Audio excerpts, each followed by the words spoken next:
Protocol Review. Circumferential Reduction. Circumference Mode Protocol.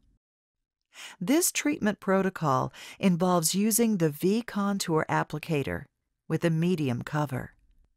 After selecting the area and positioning the patient, divide the area into sub-areas based upon the total size of the area you have selected and based upon the shape and anatomy of that specific patient.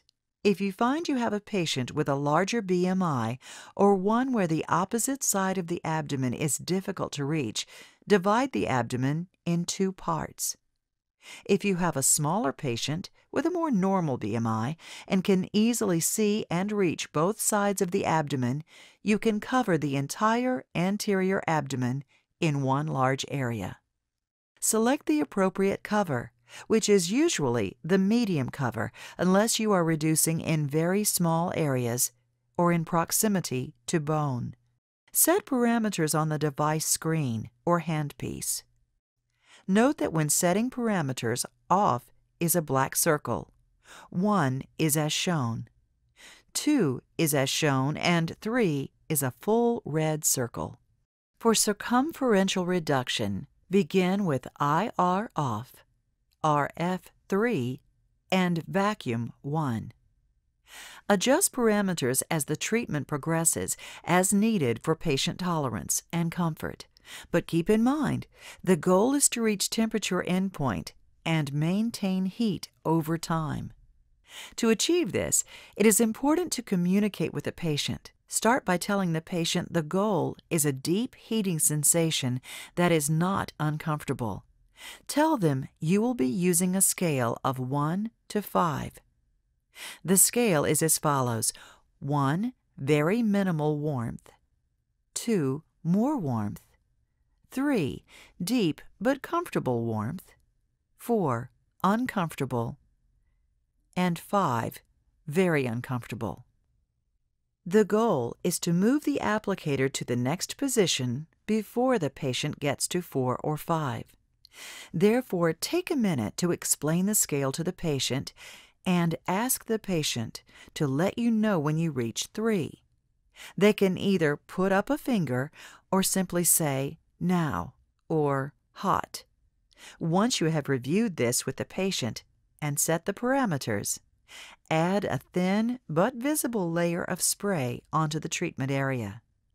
This treatment protocol for circumferential reduction requires applying stacked pulses. The first cycle is performed in a horizontal, snake-like fashion.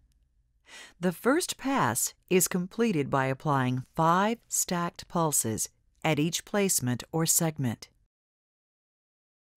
During the second pass, apply 4 stacked pulses. During the third pass, apply 3 stacked pulses. And during the fourth pass, apply 2 stacked pulses. Continue additional passes with 2 stacked pulses per segment until the endpoint temperature of 43 to 45 degrees is reached. Use the thermometer to measure endpoint temperature. If the temperature is reached before the cycle has completed, apply a single pulse only and continue treating over the area until a total of 5 minutes have elapsed for that cycle. Cycle 2. Maintenance. Next, turn the direction of the applicator so that you are moving across the area in a vertical snaking pattern. Reapply spray and begin pulsing with 2 stacked pulses in each segment for the first pass.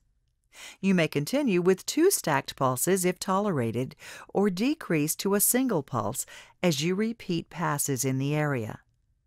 During this cycle, endpoint temperature should be reached again and maintained for a total of 5 minutes.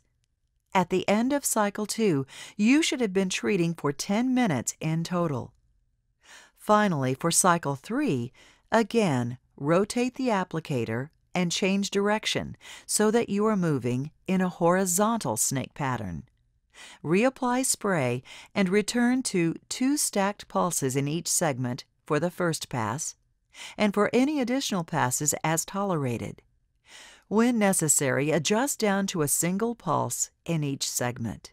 Remember, the goal is to reach the endpoint temperature of 43 to 45 degrees Celsius in the area and maintain the heat over a period of time. In order to do this comfortably, be sure to 1. Communicate with the patient so that you can move the applicator quickly when approaching maximal tolerance. 2. Adjust stacked pulses if needed to keep the patient comfortable. 3. Reapply a thin layer of spray to keep the patient comfortable and assist in movement. 4. Move to a single pulse technique in place of stacking when necessary to maintain heat. 5. Adjust the radio frequency if necessary for patient tolerance. Finally, remember that good contact of the cover with the skin at all times is essential. Make sure you maintain full contact. When applying the single treatment reduction protocol, repeat the same procedure in each area so that each area has been treated twice.